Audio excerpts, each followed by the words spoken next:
जनगणना मुख्यमंत्री ने आदेश कर दिया कल 1 तारीख में, आज मीडिया में भी आया है, इसलिए सरकार उस पर आगे काम करेगी। चूंकि बिहार में जातीय जनगणना हो चुका है, इसलिए झारखंड में भी होगा, तभी हम समझेंगे कि हमारी स्थिति क्या है, सामाजिक स्थिति। 2011 के बाद कोई सरकार ने एक बड़ा कदम उठाया जातीय जनगणना को लेकर। आजसू से लेकर कई पार्टियों ने जातीय जनगणना की मांग को लेकर विधानसभा में उठाया था, तो कितनी बड़ी उपलब्धि है सरकार की? देखिए, इसलिए हम उपलब्धि, हमारे पूर्व मुख्यमंत्री इस राज्य के बेहतरी के लिए काम कर रहे थे, संजोग बस विरोधी उनको पचा नहीं पाए।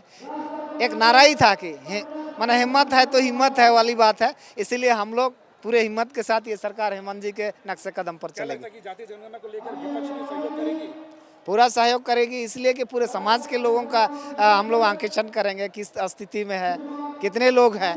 तो कोई भी समाज से बिलोंग करते हैं, चाहे विपक्ष हो चाहे पक्ष हो, इसलिए ये जो है ना सही है और होना चाहिए। Thank you.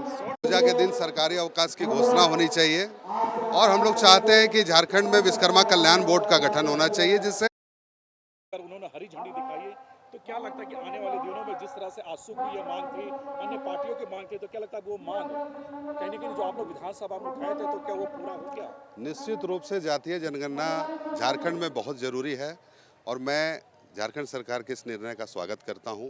लेकिन हम ये चाहते हैं कि वो जातीय सिर्फ घोषणा बनकर न रह जाए, वो धरातल पर उतरे, क्योंकि आज हमारी जनसंख्या, आज किस जाति की कितनी जनसंख्या है, इसका एक अनुमान होना चाहिए परफेक्ट, जिससे कि लोगों का उससे विकास हो सके, उनको उनका अधिकार मिल सके। और स्वागत योग्य कदम है, लेकिन वो कदम धरातल पर उतरे और उसको अमली जामा पहनाने का काम करे सरकार, तब हम कहेंगे कि वो सफल। सपोर्ट में है। निश्चित रूप से हम इसका समर्थन करते हैं, जातीय जनगणना का।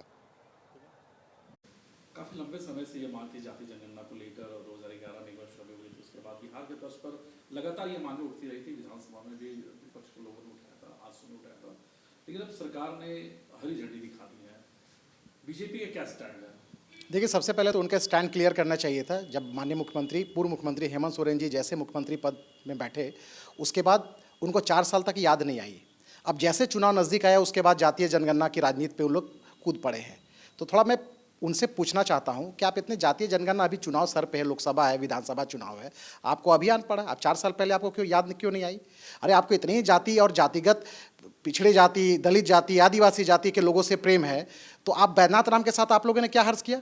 50 लाख की आबादी में यहाँ दलित समाज के लोग हैं, आप उनको सम्मान को ठेस पहुँचाने का काम किए। आप उनके राजभवन में, उनका दूसरे नंबर पे नाम था, राजभवन बुलाकर उनको अपमान करने का काम किए। तो पहले तो आप लोग अपना पिक्चर क्लियर कीजिए ना, आप लोग अपना स्टैंड क्लियर कीजिए कि आप दलित समाज के साथ खड़े हैं कि आप उसके खिलाफ में खड़े हैं। जहाँ तक भारतीय जनता पार्टी की बात है, तो अभी भारतीय जनता पार्टी के सभी वरिष्ठ नेता, झारखंड के सभी वरिष्ठ नेता, देश भर के वरिष्ठ नेता दिल्ली में 2 दिवसीय अधिवेशन में शामिल है। वहाँ से निकलने के बाद सभी नेता रांची आएंगे, बैठेंगे और इस पर निर्णय लेंगे, पार्टी के स्टैंड क्लियर कर दिया जाएगा, फिर आप लोग को बता दिया जाएगा। तब तक ये माना जाए कि जिस तरह से मुख्यमंत्री ने हरी झंडी दी है, अगर इस पार्टी ने स्टैंड क्लियर नहीं किया, क्योंकि आपका बड़े नेता भी रांची में है।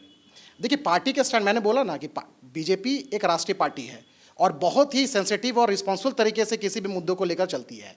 ये लोग क्या, ये चुनावी राजनीति करते हैं। 4 साल में इनको याद नहीं आई, और जब अब चुनाव पे सर पे है, बजट अभी पेश होने वाला है, इनके सरकार के आधा विधायक, आधा से ज़्यादा विधायक कांग्रेस के दिल्ली कूच कर गए, अपने सरकार से नाराज है। जेएमएम के विधायक 2-3 विधायक नाराज है। अगर सत्ताधारी दल यानी झारखंड सरकार ने जब इसे हरी झंडी दी है, तो क्या लगता है ये अमली जामा पहना पाएंगे?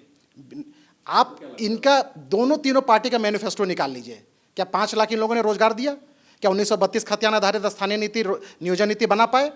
क्या बेरोजगारों को बेरोजगारी भत्ता आप दे पाए? देखिए, कुल मिला के ये सभी जितने कमिटमेंट करके ये लोग सत्ता में आए हैं, एक कमिटमेंट इन लोगों ने पूरा नहीं कर पाया, फिर से एक नया बात लेकर आए हैं, इसको भी ये लोग पूरा नहीं कर पाएंगे। ये सिर्फ एक चुनावी राज्य की जनता को बेवकूफ़ बनाने का काम कर रही है लोग, जुमला है, चुनावी जुमला है।